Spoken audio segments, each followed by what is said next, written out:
Innal hamdalillah nahmaduhu wa nasta'inuhu wa nastaghfiruh wa na'udzu billahi min shururi anfusina wa min sayyiati a'malina. May yahdihillahu fala mudhillalah wa may yudlil fala hadiyalah. Asyhadu an la ilaha illallah wahdahu la syarika lah wa asyhadu anna Muhammadan abduhu wa rasuluh. Ya ayyuhalladzina amanu taqullaha haqqa tuqatih wa la tamutunna illa wa antum muslimun. Ya ayyuhan nasu taqu rabbakumul ladzi khalaqakum min nafsin wahidah wa khalaqa minha zawjaha wa basa minhuma rijalan katsiran wa nisaa'a wattaqullaha alladzi tasaaluna bihi wal arham innallaha kana 'alaikum raqiba. Ya ayyuhalladzina amanu taqullaha wa qulu qawlan sadida yuslih lakum a'malakum wa yaghfir lakum dhunubakum wa may yuti'illaha wa rasulahu faqad faza fawzan 'azima. Amma ba'd, kaum muslimin jamaah salat Jumat yang dimuliakan oleh Allah Subhanahu wa taala. Sebagai makhluk Allah yang telah diciptakan dan diberikan kesempatan hidup di dunia ini untuk beramal saleh, mempertanggungjawabkan kehidupan kita di dunia nanti di akhirat kelak, maka salah satu tugas yang besar yang harus ditunaikan oleh seorang hamba, baik laki-laki maupun perempuan, adalah bersyukur atas semua nikmat yang dilimpahkan oleh Allah Subhanahu wa taala. La in syakartum la azidannakum wa la in kafartum inna adzabi lasyadid. Apabila engkau bersyukur, kata Allah Subhanahu wa taala, niscaya aku akan tambahkan nikmatmu. Tapi apabila engkau ingkar, maka Allah mengatakan sesungguhnya azabku sangat pedih.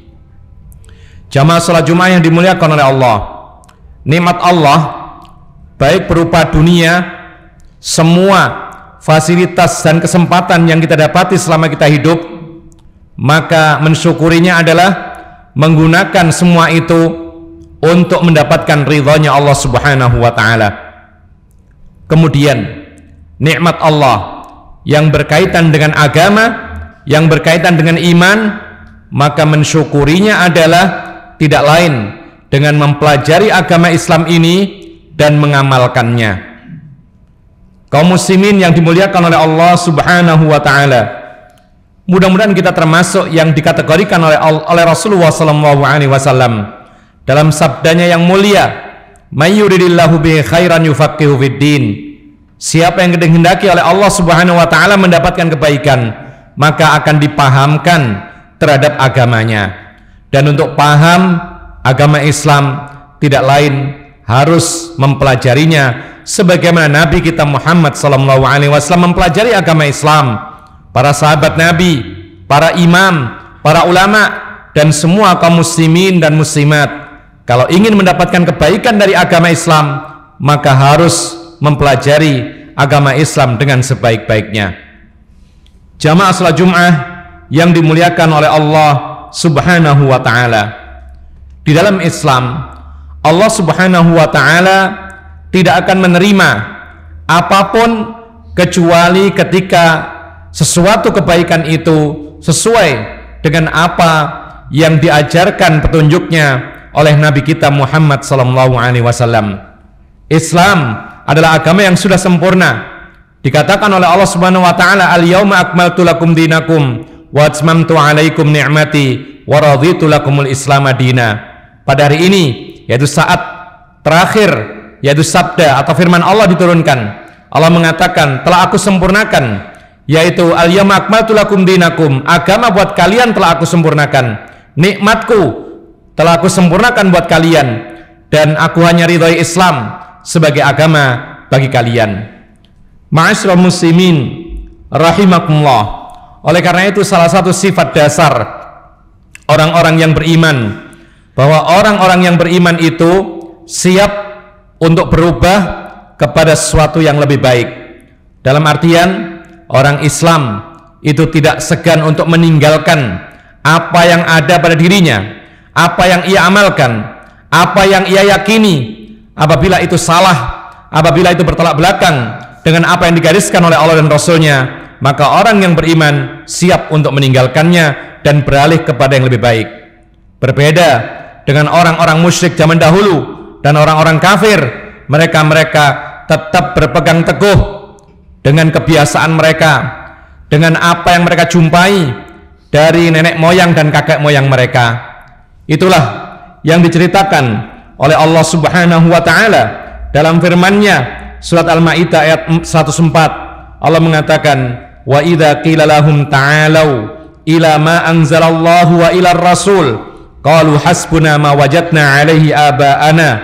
Kata Allah Subhanahu wa taala, mereka itu orang-orang musyrik jahiliyah, tatkala dikatakan kepada mereka, "Kemarilah untuk mengikuti apa yang diturunkan oleh Allah." Demikian pula oleh Rasulullah SAW. Jawab mereka adalah, cukup, kami tidak usah yang baru, kami cukup dengan apa yang kami dapati dari nenek moyang kami. Lalu Allah menyanggah dengan perkataannya di akhir ayat, awalau kana aba'uhum la ya'lamuna syai'an wa la yahtadun. Apakah kalian tetap berpegang teguh demikian sementara mereka, nenek moyangmu, tidak mengetahui sesuatu pun dari ilmu, dan mereka pun juga tidak, yaitu mereka tidak mendapat petunjuk. Jamaah salat Jum'ah yang dimuliakan oleh Allah, ini sekaligus menerangkan kepada kita bahwa agama Islam ini adalah agama yang mulia. Agama bukan main-main. Agama yang diturunkan dengan Al-Quran, agama yang dilandasi dengan dalil, baik itu keyakinan, i'tiqad, usulul iman, ataupun ibadah-ibadah, harus disertai dengan dalil. Oleh karena itu, kaum muslimin yang dimuliakan oleh Allah, seluruh para sahabat Nabi mencela yang namanya ikut-ikutan di dalam beragama, seperti yang dikatakan oleh As-Sam'ani dalam kitabnya Quwwatul Adillah. Demikian pula semua para imam, dari Imam Abu Hanifah, Imam Malik, Imam Syafi'i, dan Imam Ahmad bin Hanbal, mereka semuanya yaitu mencela, menganggap tidak baik ikut-ikutan dalam beragama. Mereka menyeru kepada pengikutnya untuk beragama sesuai dengan dalil-dalil syar'i yang ada di dalam Al-Quran dan Sunnah Rasulullah SAW. Sebagai contoh perkataan Al-Imam Syafi'i yang terkenal, beliau mengatakan, kullu ma qultuhu fakana min rasulillahi khilafu qawli mimma sahha fahuwa awla wala tuqallidun. Kata Imam Syafi'i menjelaskan kepada umatnya, kepada kaumnya, apabila ada semua perkataanku kemudian ternyata perkataan Nabi SAW yang sahih itu bertolak belakang dengan perkataanku, maka perkataan Nabi lebih utama untuk diambil dan jangan ikut-ikutan dengan aku. Dan semua para imam sepakat dengan perkataan Imam Syafi'i juga, dan mereka pun mengatakan perkataan yang sama, idza sahhal hadits fa huwa madhhabi. Apabila ada hadis yang sahih, maka itulah madhab aku. Artinya, kaum muslimin yang dimuliakan oleh Allah Subhanahu wa ta'ala, para imam kita mengajarkan kepada kita kritis, tidak beramal suatu amal kebajikan kecuali ada dasarnya, dan jika tidak ada dasarnya maka kita harus tinggalkan, karena kita khawatir jangan-jangan itu termasuk kekeliruan yang mana kita tidak mendapatkan pahala, justru kita mendapatkan dosa. Karena Rasulullah sering mengingatkan kepada kita, wa iyyakum wa muhdatsatil umur, waspadalah kalian terhadap perkara-perkara yang baru yang diada-adakan dalam masalah agama. Kaum muslimin yang dimuliakan oleh Allah Subhanahu wa ta'ala, oleh karena itu termasuk hal yang lumrah seorang mukmin atau seorang hamba ketika dia bertanya, apa dasar hukum dari amalan ini dan itu, maka ini bukan termasuk tercela, justru ini termasuk yaitu sikap kritis seorang mukmin. Dia takut amalannya tidak diterima oleh Allah Subhanahu wa ta'ala, dia takut amalannya sia-sia, sehingga dia bertanya kepada siapapun yang menjelaskan apa dasar hukumnya amalan demikian dan demikian. Dan itu merupakan kebiasaan orang-orang dahulu, kebiasaan para sahabat Nabi, kebiasaan para tabi'in, kebiasaan para tabi'in, dan kebiasaan para imam. Mereka selalu bertanya dengan amalan-amalan yang akan dilakukan, apakah ada dasarnya dari Al-Quran atau Sunnah atau tidak. jika ada dasarnya maka mereka lakukan, dan jika tidak ada dasarnya maka mereka segera tinggalkan. Kaum muslimin yang dimuliakan oleh Allah Subhanahu wa taala, Umar bin Khattab ketika menjadi khalifah, beliau tinggal di sebuah rumah yang sederhana. Kemudian saat dia di rumah, ada seorang mengetuk pintunya, mengucapkan salam sampai 3 kali. Kemudian Umar tidak mendengar, lalu kemudian orang ini kembali pulang. Lalu Umar merasa ada orang yang mengetuk, lalu Umar pun membuka pintu dan dilihat tidak ada orang sama sekali. Lalu dia pun marah dan mencari siapa orang yang telah mengetuk pintunya. Maka ternyata dilaporkan kepada beliau, dia adalah Abu Musa al-Asy'ari. Lalu Umar pun mengatakan, apa dasar hukummu ketika engkau mengetuk pintu 3 kali lalu pulang? Maka Abu Musa al-Asy'ari hanya menyampaikan sebuah hadis, al-isti'dzanu thalath, minta izin cukup 3 kali. Itu perkataan Nabi SAW. Dan ketika dikuatkan oleh sahabat yang lain kebenaran hadis ini, maka Umar pun terdiam dan menerima apa yang disampaikan oleh Abu Musa al-Asy'ari. Ma'asyiral muslimin rahimakumullah, ketika terjadi perbedaan boleh atau tidaknya seorang tidur dalam keadaan jinabat, maka Abu Salamah datang kepada Aisyah radhiyallahu anha, akan Nabi sallallahu alaihi wasallam yarkudu wa huwa junub. Dia tanya kepada Aisyah, apakah Rasulullah sallallahu alaihi wasallam pernah tidur dalam keadaan jinabat? Demikian pula ketika terjadi perselisihan tentang hukum salat duha, saat itu ada yang mengatakan salat duha termasuk perkara yang dibenci, ada yang mengatakan itu termasuk sunnah Rasulullah sallallahu alaihi wasallam. Maka seorang sahabat yang bernama Ibnu Syakik datang kepada Aisyah radhiyallahu anha, tidak datang kepada Nabi karena Nabi sudah meninggal dunia. Maka dia pun mengatakan, bertanya, akan Nabi sallallahu alaihi wasallam yusalli duha. Dia mengatakan, bertanya, apakah Nabi sallallahu alaihi wasallam melaksanakan salat duha? Bahkan ketika terjadi perselisihan boleh tidaknya salat dengan mengenakan alas kaki, maka segera Abu Salamah datang kepada Anas. Saat itu Anas salah satu sahabat yang masih hidup di zaman-zaman belakangan. Maka dia bertanya kepada Anas, akan Nabi sallallahu alaihi wasallam yusalli bina alaihi, apakah Nabi sallallahu alaihi wasallam pernah salat dengan menggunakan kedua alas kakinya? Kaum muslimin yang dimuliakan oleh Allah Subhanahu wa taala, ini menunjukkan kepada kita bahwa tidak tercela, bahkan merupakan perkara yang bagus seorang bertanya tentang amalan yang dilakukan atau akan dilakukan, apakah ada dasar hukumnya atau tidak, agar amalnya diterima oleh Allah Subhanahu wa taala dan tidak sia-sia. Aqulu hadza wa astaghfirullah li wa lakum, innahu huwal ghafurur rahim.